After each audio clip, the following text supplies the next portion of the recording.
operação da Polícia Rodoviária Federal apreende ônibus clandestinos em São José do Rio Preto. Prodenco deixa de recolher lixo de grandes geradores nesta quinta-feira. A medida promete trazer economia aos cofres públicos. E em Bauru, carretas da mamografia e empreendedorismo seguem prestando atendimento gratuito à população. A iniciativa faz parte do programa SP por Todas. E você vai ver ainda como está a movimentação nas estradas do Oeste Paulista neste feriado de 1º de maio. O Boa Tarde Paulista começa agora.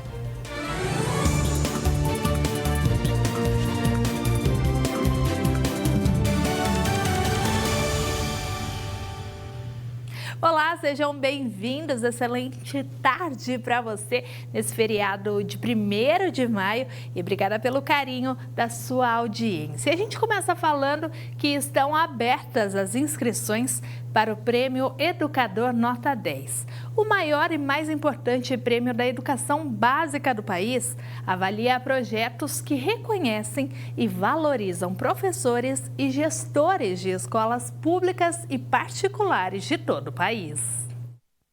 Educadores estão pensando em como transformar a vida de seus alunos e a história da sua escola. Pelas salas de aula por todo o Brasil, o aprender tem se transformado todos os dias. São milhares de projetos de educadores que usam a criatividade, tecnologia e várias ferramentas para atrair a atenção de crianças e adolescentes. E em 2025 serão reconhecidos novamente na entrega do Prêmio Educador Nota 10. Ele é o prêmio que celebra a inovação dos professores, os projetos que integram comunidade, escola, alunos, professores. Então é uma forma da gente premiar esses educadores que fazem algo diferente. É o grande prêmio da educação nacional. Desde 1998, a premiação reconhece e valoriza professores, coordenadores e gestores da educação infantil ao ensino médio, de escolas públicas e particulares de todo o país. Nesses 26 anos de história, mais de 86 mil projetos e educadores concorreram ao Educador Nota 10. 279 deles foram escolhidos e juntos premiados com mais de 3,5 milhões de reais. Esta é a 27ª edição do prêmio, que é promovido pelo Instituto Somos, em parceria com o Instituto Bandeirantes. Na primeira fase, os projetos são inscritos e tem uma análise da consistência dos projetos. Aí são pré-selecionados por uma banca que vai julgar mais próximo da entrega do prêmio. E aí são selecionados 3 finalistas para cada eixo. As inscrições para os projetos e educadores estão abertas até 30 de maio.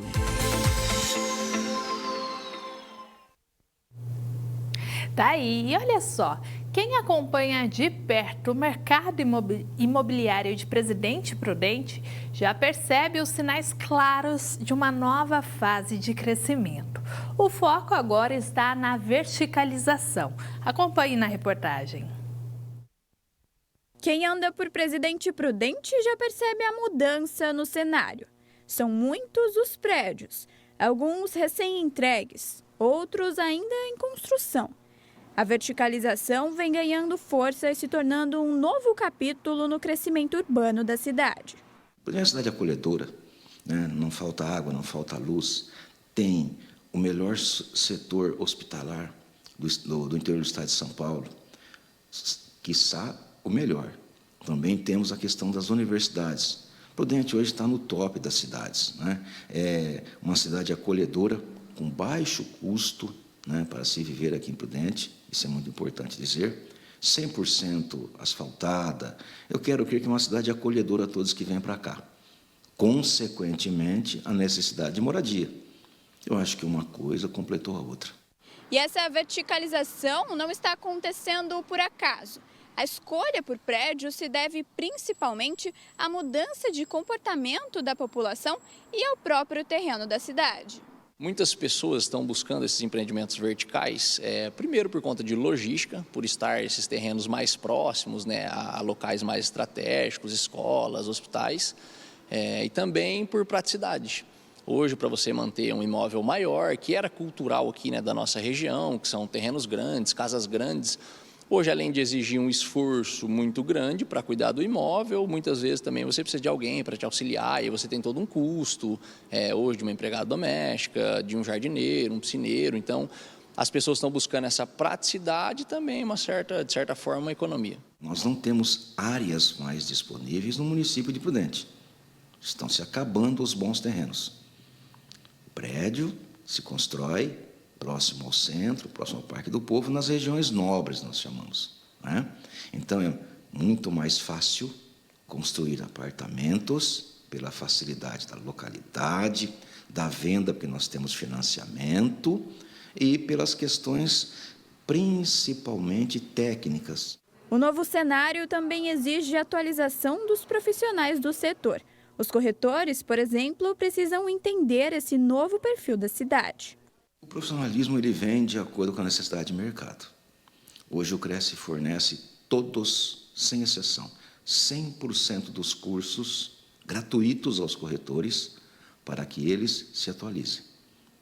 Essa é a principal questão se o profissional quer ou não ter sucesso na carreira. Além disso, esse avanço exige planejamento, já que o crescimento desordenado pode trazer alguns desafios urbanos. Esse trabalho tem que ser feito em parceria com todo o poder público, até em relação à estrutura das ruas, que acabam vindo mais pessoas para cá, mas eu acredito que não vai ter esse impacto direto, até por conta da cultura. Hoje, os jovens estão buscando mais andar de Uber, está tendo essa conscientização, e eu não vejo que a curto prazo nós vamos ter essa dificuldade. Mas, claro que cabe criar novas estruturas, olharmos para isso também. A verticalização já é realidade em Presidente Prudente. E a expectativa é que esse movimento traga benefícios e novos habitantes para o município. Ajuda porque os terrenos maiores e vazios estão sendo comercializados pelas construtoras. Então, vai se extinguindo os lotes vazios e ele vai se urbanizando. Essa é a função do corretor na sociedade. E a gente muda de assunto agora para falar que a Polícia Rodoviária Federal apreendeu ônibus clandestinos que passavam pela BR-153 na região de São José do Rio Preto. A Mariane Dias vai chegar aqui com as informações para a gente. Boa tarde, Mari, seja bem-vinda. Boa tarde, Laís, e boa tarde a todos que acompanham o Boa Tarde Paulista. As equipes da Polícia Rodoviária Federal apreenderam 2 ônibus clandestinos. Estes ônibus transportavam pessoas do Pará com destino a Santa Catarina. E essa abordagem aconteceu após denúncia anônima feita para as equipes da Polícia Rodoviária Federal e as equipes, portanto, realizaram esta operação, Laís. Durante a abordagem nos 2 ônibus, as equipes encontraram documentações irregulares, portanto, os ônibus foram apreendidos administrativamente. E um fato curioso é que uma criança de 7 anos estava dentro de um desses ônibus sem os pais. Essa criança foi acolhida pelas equipes do Conselho Tutelar e os pais cientificados diante aí deste fato, né, de uma criança de apenas 7 anos viajando sem a tutela de um responsável acompanhando ali. Portanto, Laís, esse tipo de crime, né, de transporte irregular, esse tipo de transporte clandestino de ônibus, cada um deles podem receber aí uma multa de até R$13 mil. Portanto, a gente segue acompanhando essa situação. Inclusive, São José do Rio Preto tem muitas incidências destes tipos de casos. E agora a Polícia Rodoviária Federal está na mira destes motoristas, viu, Laís? Pois é, Mari, trabalho importante, né, sendo realizado aí pela PRF para garantir a segurança nas estradas. Mari, obrigada por enquanto. A gente conversa ainda mais na edição de hoje do BTP. E muita gente já está na estrada para aproveitar o feriado nesta quinta-feira. Vamos saber como está a movimentação aqui na região oeste do estado com a Yasmin Sanches, que está na base da Polícia Militar Rodoviária aqui em Presidente Prudente. Boa tarde, Yasmin, seja bem-vinda.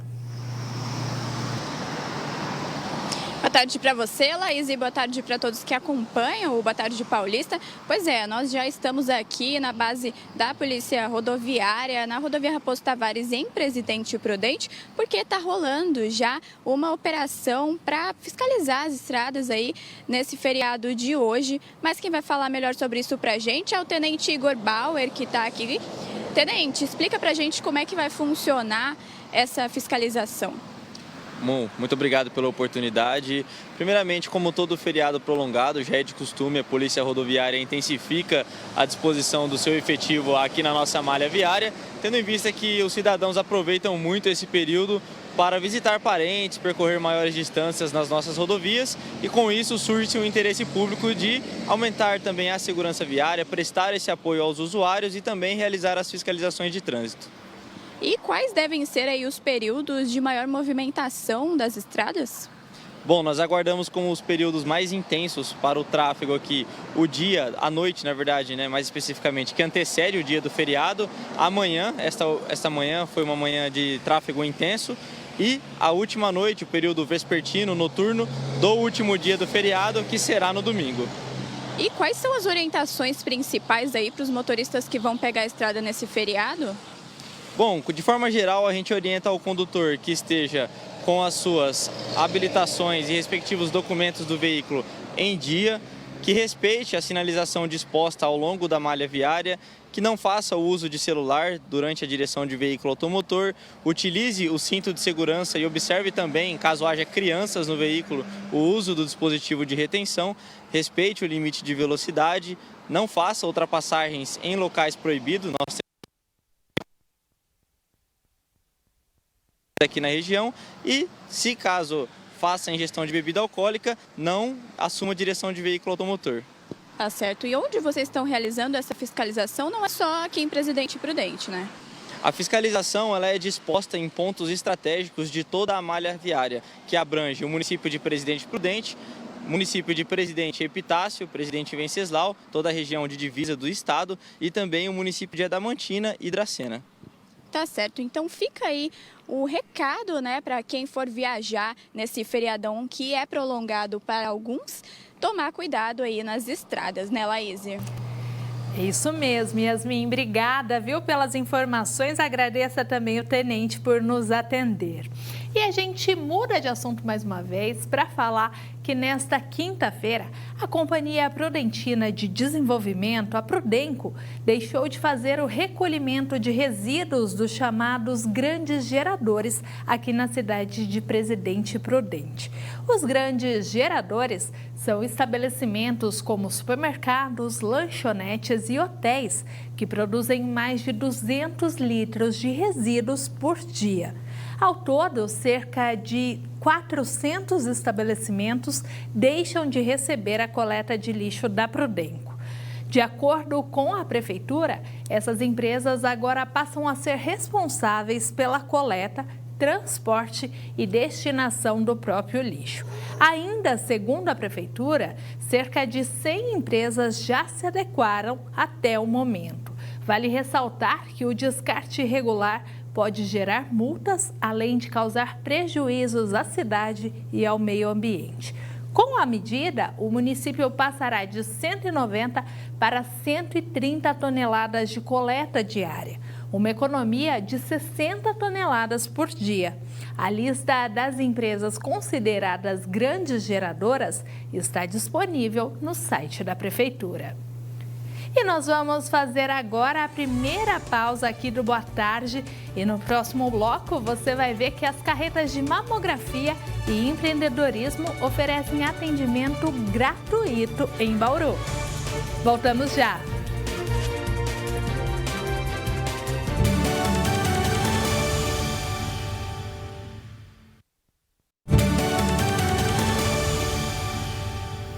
Boa tarde, Paulista, de volta. E a cidade de Bauru, no centro-oeste paulista, recebeu as carretas de mamografia e empreendedorismo. Elas chegaram na cidade por meio do programa SP por Todas. Com exames gratuitos disponíveis até o dia 10 de maio, a carreta da mamografia chegou com o objetivo de reduzir a fila de espera pelos atendimentos. Além de diminuir, a nossa fila de espera na demanda reprimida do município de Bauru, a importância também no diagnóstico precoce, dessas mulheres que podem ter alguma disfunção, alguma alteração identificada no exame.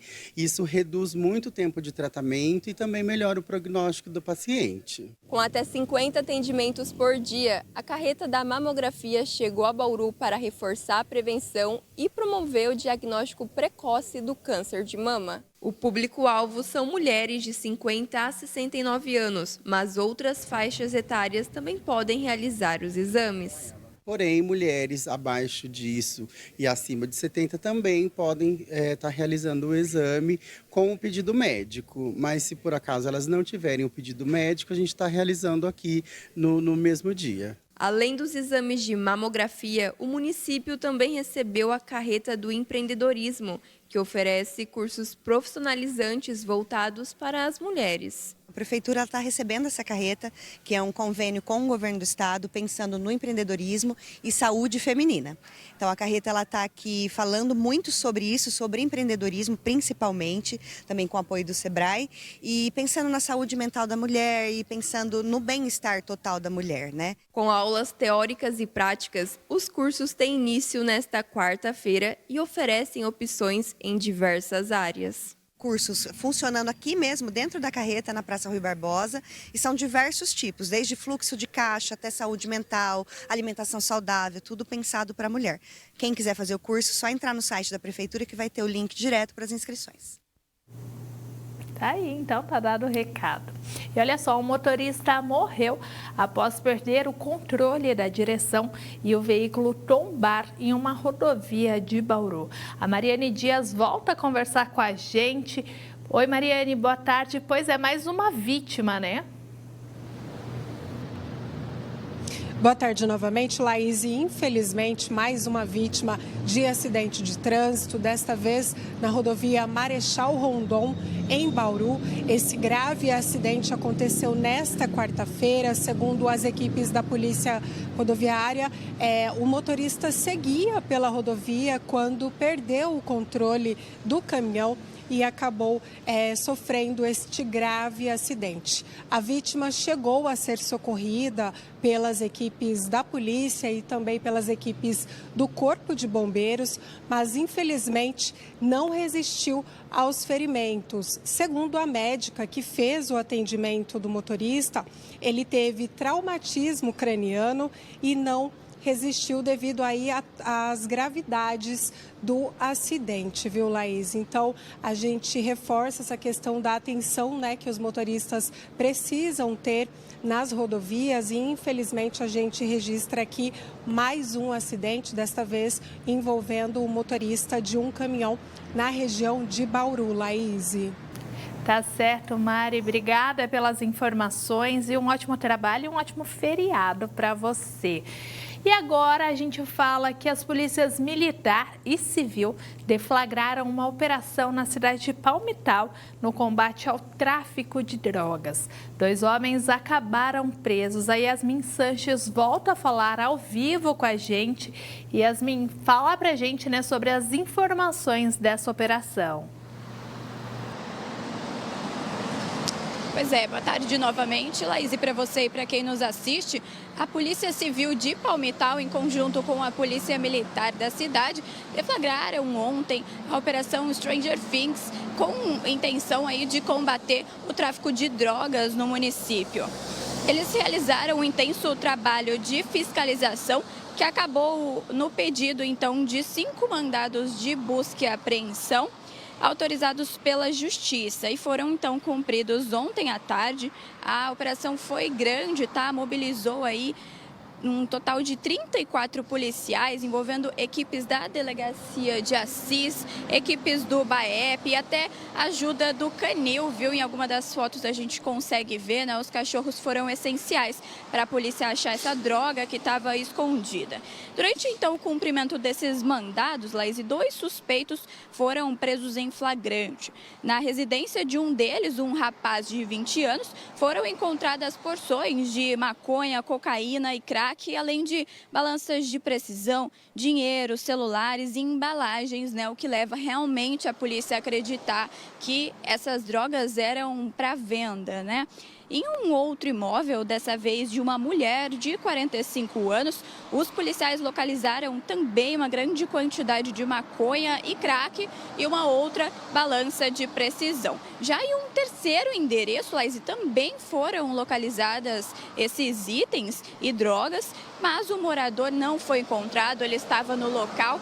E ele não estava no local, aliás, e permanece foragido. Então, essa operação Stranger Things prendeu aí 2 suspeitos de tráfico de drogas que foram encaminhados a prisões aqui da região, onde esperam a audiência de custódia e permanecem à disposição da Justiça. Laís. Pois é, mais uma vez, trabalho importante aí, né, das polícias civil e militar sendo realizado aqui no interior paulista. Yasmin, obrigada pelas informações, viu? Uma ótima tarde de feriado para você. E agora a gente faz mais uma pausa aqui no Boa Tarde Paulista. Nesse momento, vamos ver imagens do céu de Prudente.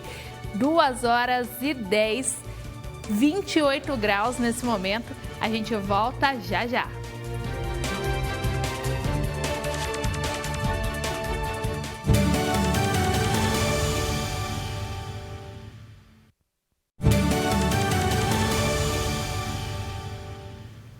Boa tarde, Paulista, de volta. E com a mudança nas temperaturas, os pais já ligam um alerta.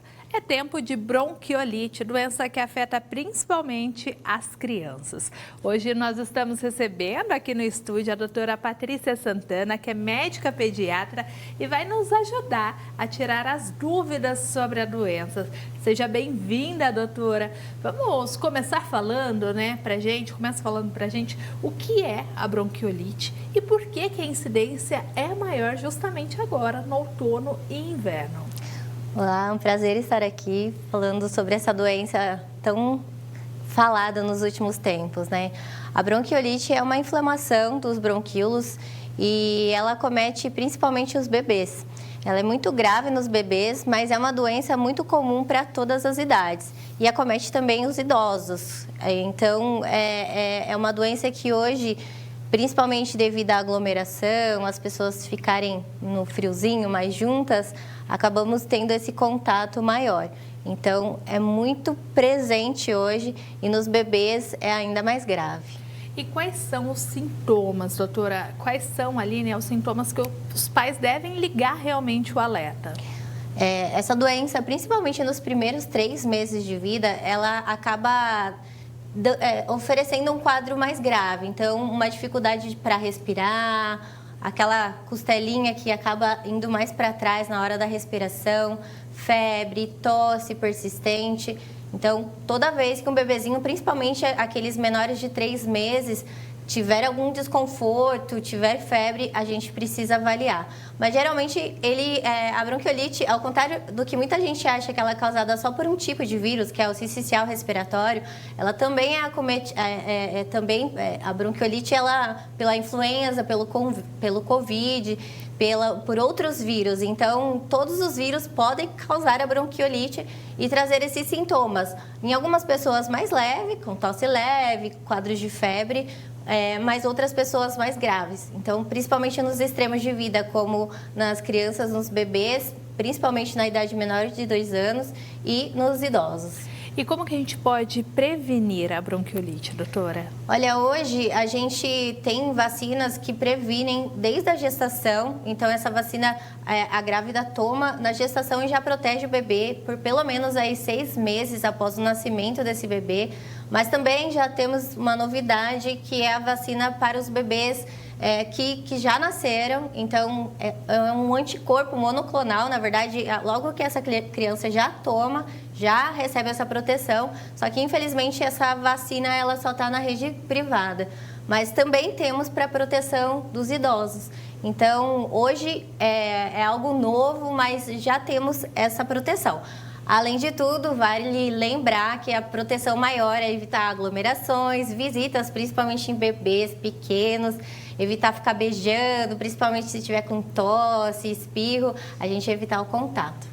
E doutora, a doutora falou aí, né, da vacina disponível na rede particular, né? Mas parece que já tem aí uma novidade que em breve essa vacina estará disponível também no Sistema Único de Saúde. Já tem uma previsão de quando isso vai acontecer? Olha, ainda essa é uma grande evolução e a gente está muito feliz por isso, porque isso vai prevenir muitas internações, e principalmente nos bebês, mas essa vacina ela vai ser oferecida apenas para a gestante. Ainda não tem previsão, ela já foi liberada, né? Mas ainda não temos data certa para isso acontecer. E doutora, como que é feito o tratamento da doença, né? A gente percebe que muitos pais, quando os bebês eles são diagnosticados com a bronquiolite, acabam ficando bastante preocupados. Muitas vezes esses bebês precisam ficar internados, né? Como que é esse tratamento? Olha, o tratamento de verdade não existe um remédio específico e isso é o que mais complica os casos. Então a gente acaba tratando os sintomas com alguns medicamentos mais sintomáticos, mas realmente não existe um tratamento específico, é uma doença viral que a gente acaba controlando os sintomas com os medicamentos como inalação, lavagem nasal. Mas o principal que a gente fala é se cuidar mesmo e principalmente se está com um bebezinho pequeno, evitar esse contato, evitar saídas, muitas visitas. Eu sei que a hora que nasce um bebê a gente quer ficar próximo, quer ir lá conhecer, mas não é a hora agora. Tá certo, então. Obrigada pelas dicas. Fica a dica pro pessoal que está nos acompanhando em casa, né, doutora? Obrigada mais uma vez pela participação. Obrigada. E a gente muda de assunto agora para falar que a nova diretoria da Unipontal tomou posse nesta quarta-feira. A solenidade aconteceu em Presidente Venceslau. Nossa equipe esteve por lá, acompanhou tudo de perto e você confere agora como foi. A nova diretoria da Unipontal, associação composta pelas prefeituras dos municípios do Pontal do Paranapanema, foi oficialmente empossada.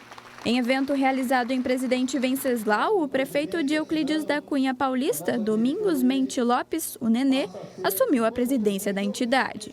Eu acredito que é um desafio muito grande para a gente, mas a gente unido, a gente está com novos prefeitos, todos com vontade de trabalhar e a gente está assim, ó, todos parceiros e eu tenho certeza que com essa união a gente vai conseguir avançar sim e a gente precisa resolver esses desafios, esses problemas que a gente tem na região e a gente trabalhando junto, tenho certeza que vai dar certo. Após 4 anos no comando da Unipontal, o ex-prefeito de Presidente Prudente, Ed Thomas, agora passa o comando para a nova diretoria, que assume a gestão pelos próximos 2 anos. É uma sensação de dever cumprido, tem muito a se fazer. Nós precisamos de desenvolvimento regional. O presidente é o Nenê, de Euclides da Cunha, do nosso Pontal. É necessário que a gente tenha um prefeito do Pontal do Paranapanema. Nós temos uma riqueza enorme e nós acreditamos em 2 anos, né, que muita coisa vai se transformar no Oeste Paulista. O ex-presidente fez um balanço da sua trajetória à frente da Unipontal, destacando os avanços conquistados e os desafios enfrentados ao longo do período. Foi uma gestão de aglomeração do bem, certo? Que as cidades, né, tivessem aquilo que necessitem. Porque a gente pegou uma Unipontal onde 5, 6 cidades participavam e o resto batia palma. Então nós unimos 34 cidades, 34 prefeituras, 34 câmaras, fazendo audiências, indo em Brasília, indo em São Paulo, buscando infraestrutura, educação, cultura. Não faltou nada, não é verdade? Mas ainda tem muito a se pedir. Por isso que esse trabalho continua. Já o novo comandante da associação comentou sobre quais serão as principais dificuldades que ele deve enfrentar no início do mandato. A gente está uma região produtiva e a gente precisa organizar essa produção nossa, desde os pequenos agricultores até os médios produtores. a gente precisa também trabalhar de acordo com a nossa saúde também, que a gente vê o HR nessas filas de espera, a gente no corredores. O Ministério Público já convocou a gente, já conversou com a gente, explicando essa situação. A gente tem mais de 22 mil pessoas nessas filas de espera. Só que a gente já foi até o ministro Padilha, pedimos para que tome uma solução. Vamos também até o secretário de Estado, o Eleus Paiva, para a gente começar a tomar essas atitudes para a gente ajudar essa população nossa. A nova diretoria tem representantes de diversas cidades da região e é formada pela chapa União e Força, que foi eleita em fevereiro por aclamação, já que era candidata única. Quero ser um presidente municipal presente no município, junto com eles, encarando os desafios que eles têm. E eu tenho certeza que, se a gente trabalhar junto, a gente trabalhar unido, a gente vai conseguir os nossos objetivos. E a gente vai fazer a última pausa aqui do BTP. Nesse momento, céu de São José do Rio Preto, 27 graus. O intervalo é rapidinho e a gente volta já.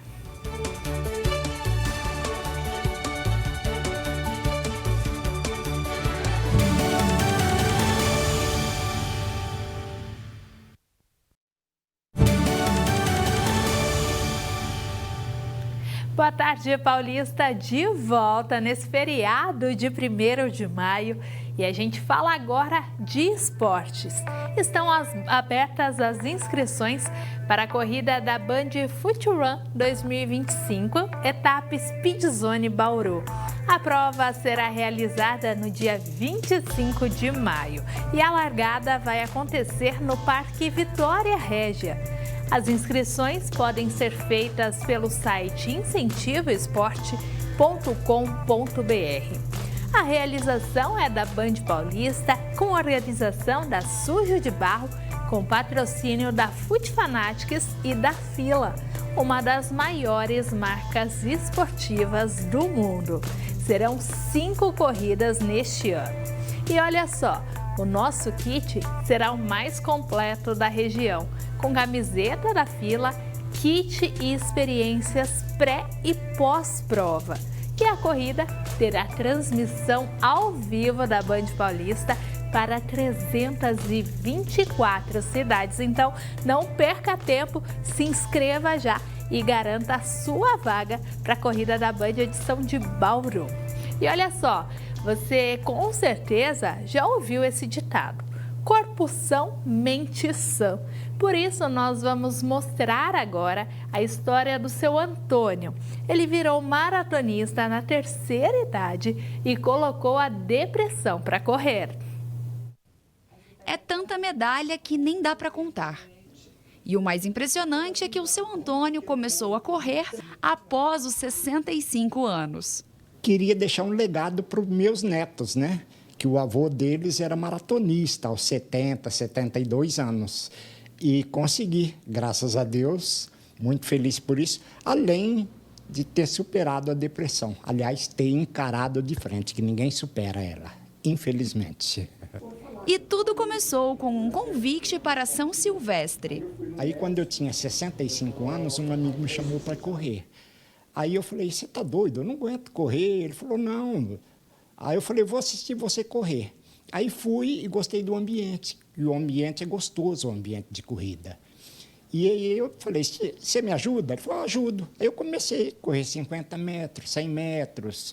Fui aumentando, até que com 8 meses eu falei para o treinador, quero fazer uma São Silvestre. Ele assustou, falou, qual a pretensão? Eu falei, concluir. E com 8 meses eu fiz a São Silvestre, realizei o sonho de 50 anos. E com o esporte, o seu Antônio colocou para correr o desânimo e a depressão. Os benefícios da prática esportiva já são comprovados pela ciência. Um estudo no Instituto Karolinska, na Suécia, comprovou com atletas que a corrida alivia os sintomas do estresse e da depressão. E uma aliada à terapia é a disposição. Seu Antônio mostra que o segredo é não se entregar diante dos problemas. A proposta é trabalhar o corpo e a mente. Então, todas as nossas questões são, de certa forma, são psicossomáticas. Então, eu acho importante sempre olhar para o corpo, trabalhar o corpo, uma necessidade para todos nós, da gente estar se reinventando o tempo todo, né? Então, E o corpo ajuda, não tem jeito, né? Então o corpo ajuda sim. E quando corre na pista, seu Antônio faz questão de dizer: esse aqui é meu mundo, meu momento. Isso aqui espairece a mente. É como alguém assim que vai num bar, tomar uma gelada para espairecer. Aqui eu faço isso. É gratificante. Tá aí, olha só que inspiração pra gente, né? Gente, queria agradecer, né, o carinho da sua companhia com a gente nesta tarde de feriado. Um bom restinho de dia pra vocês. Por hoje é só. Boa tarde, Paulista. Fica por aqui. Obrigado pela sua companhia e a gente se vê amanhã. Até lá. Tchau, tchau.